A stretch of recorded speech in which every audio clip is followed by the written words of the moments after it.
Hello and welcome to the Sanford Museum. I'm Curator Brigitte Stephenson and we're here with two really cool artifacts in celebration of Henry Shelton Sanford's 200th birthday, which is today, the time this video is published. It's June 15th, 2023, and Henry Shelton Sanford was born June 15th, 1823. So we're pretty excited to be celebrating his birthday here. He is the one that not only founded our town, but his daughter brought his collection to found our museum. So these two artifacts are interesting. I'm going to point out to this one, which may look like a weird lab coat. I don't believe it's a weird lab coat. I believe it's what is called a toile or a mock-up or a muslin. There's three different names for it, depending on what culture you're from. Toile is the French. And then muslin is usually used in the United States sometimes.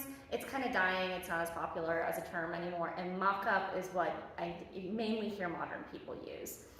What essentially that is when you are making a garment for a person, you want to make something out of not amazing fabrics and materials to make sure that it fits correctly. So this is made with polished cotton. This was a very common material at the time. You actually see a lot of clothing that is lined with polished cotton or interlined with polished cotton. It has this really cool shine to it that's with it that almost gives kind of a silk-like illusion, but it's not. The weave is a broadcloth. It just has kind of a shiny kind of layer to it.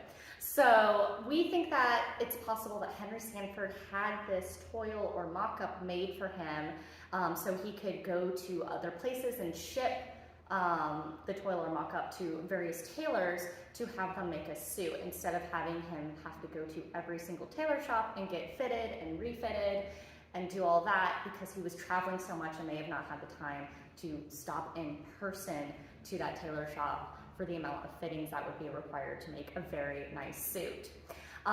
We have this suit that is a little bit different.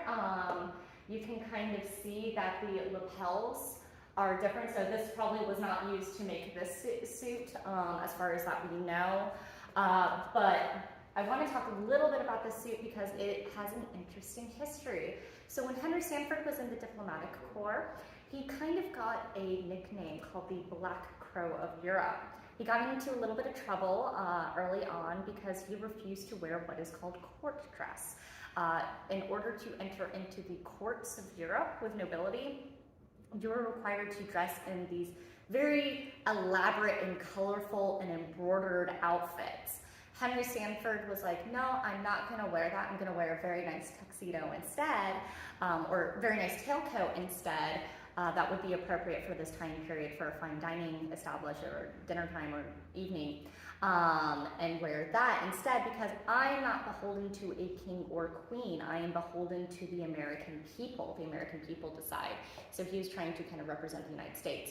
But unfortunately, this did get him in trouble. They were calling him the Black Crow.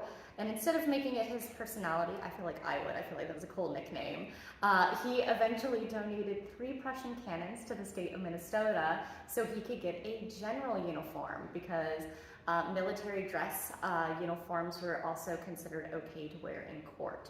So that is how he became General Henry Shelton Sanford. Now, if you would like to know about Henry Sanford and how he built the town, as well as his espionage ring in Europe, and later on his involvement with the creation of the Congo Free State, we would love to have you at the Sanford Museum. We are free and we are open Tuesdays through Saturdays, and right now we have a temporary exhibit on Henry Shelton Sanford's life with items from the collection that barely get out of the vault. So we hope to see you. Happy birthday!